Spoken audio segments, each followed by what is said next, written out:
Bonjour à toutes et à tous, on commence cette revue de presse en Espagne avec un joueur du Real Madrid qui fait la une de Marca ce mardi. Il s'agit de Vinicius Junior qui est décrit par un ancien coach de la Maison Blanche qu'il a rapidement croisé lors de sa première saison, Santiago Solari. Ce dernier s'est livré dans une longue interview au journal Ibérique et en a profité pour rendre hommage au jeune joueur brésilien. Vinicius n'est pas juste un talent, c'est un combattant, a-t-il affirmé. Des mots qui ont dû faire plaisir au principal intéressé qui est actuellement en pleine préparation aux États-Unis. C'est d'ailleurs cette pré-saison qui fait les gros titres du journal AS aujourd'hui, et en particulier de son coéquipier et mentor en attaque Karim Benzema qui va faire sa première de la saison à San Francisco contre le club América. Dans la presse catalane aussi, on parle de préparation mais pour le Barça, et le ton est plutôt à l'optimisme pour Sport. Il donne de l'espoir, titre le média, qui ajoute que les renforts estivaux ont permis à l'équipe de franchir un vrai palier en termes de qualité. Et justement, il y a un autre renfort qui est attendu du côté de la Catalogne ces dernières heures, c'est celui de Jules Koundé, une recrue attendue de pied ferme par Xavi. Il le veut maintenant, titre ainsi Mundo Deportivo. Et si le coach le veut si rapidement, explique le journal, c'est pour pouvoir le rajouter à l'équipe durant cette tournée d'été. L'accord entre le Barça et Séville est imminent, peut-on lire sur la couverture, et l'annonce officielle pourrait arriver dans les prochaines heures. Ce transfert à venir fait également la une de l'Esportiu ce matin qui évoque un point culminant sur le dossier Koundé. Du côté de l'Estadio Deportivo, journal andalou, le ton est un peu différent, même si l'info reste la même. Le quotidien régional compare le français à des bagages sous pression, même si, d'après le journal, les chiffres sont un peu plus élevés que les derniers étant sortis. On parle ici de 65 millions d'euros au total, avec la volonté du côté de Séville de recevoir la plus grande partie de cette somme lors du premier paiement. On part en France maintenant avec le possible remplaçant de Jules Koundé du côté du club andalou. Ce dernier aurait jeté son dévolu sur Benoît Badiachil, mais là encore il va falloir négocier. Des discussions sont en cours avec l'AS Monaco qui a été contacté d'après l'équipe, et toujours selon le quotidien, le club de la Principauté a d'ores et déjà fixé le prix de son défenseur, 50 millions d'euros. L'ASM ne discutera même pas si une offre inférieure arrivait sur la table des négociations. De plus, selon l'équipe, le joueur devrait se plier à la décision de son club sans partir au bras de fer.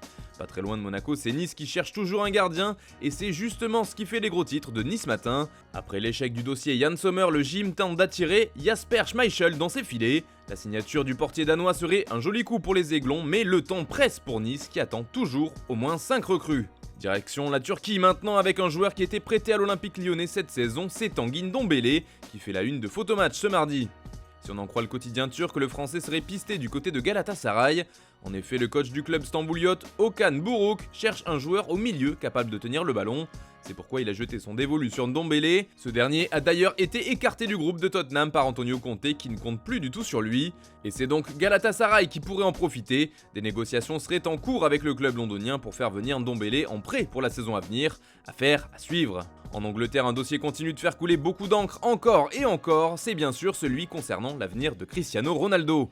Le Portugais fait la couverture des pages sport du Sun aujourd'hui. Le tabloïd titre tout simplement « Laissez-moi partir ». Il doit y avoir une réunion de la dernière chance entre Manchester United et les représentants du joueur.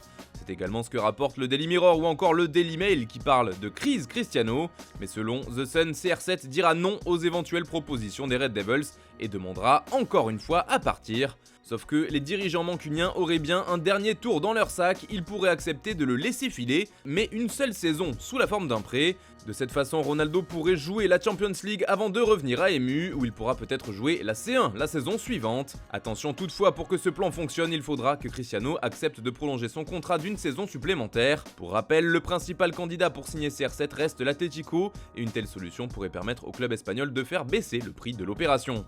Enfin, on termine ce tour de la presse par l'Italie où on apprend une terrible nouvelle. À peine revenu à la Juve, Paul Pogba s'est déjà blessé alors qu'il est en pleine préparation. Et cette blessure n'est pas anodine puisqu'il a subi une lésion au ménisque, de quoi faire trembler les supporters de la vieille dame et les journaux transalpins. Cela fait bien entendu la couverture de la Gazzetta dello Sport. Pogba stop, peut-on lire sur le média au papier rose. Le joueur va rapidement consulter un spécialiste, mais il devrait quoi qu'il arrive passer par l'opération pour pouvoir revenir. C'est aussi ce que met en avant le Corriere dello Sport qui titre Pogba s'est cassé. Une bien mauvaise nouvelle pour le joueur qui faisait son grand retour à Turin. Tuttosport aussi évoque le cas de la pioche et le quotidien est affirmatif. Il va subir une opération. Il ne devrait donc pas revenir avant au moins le mois d'octobre. Pogba louperait donc toute la préparation et une partie du début de saison de la Juventus. De quoi revenir après les 2 premières journées de la phase de poule de la Ligue des Champions.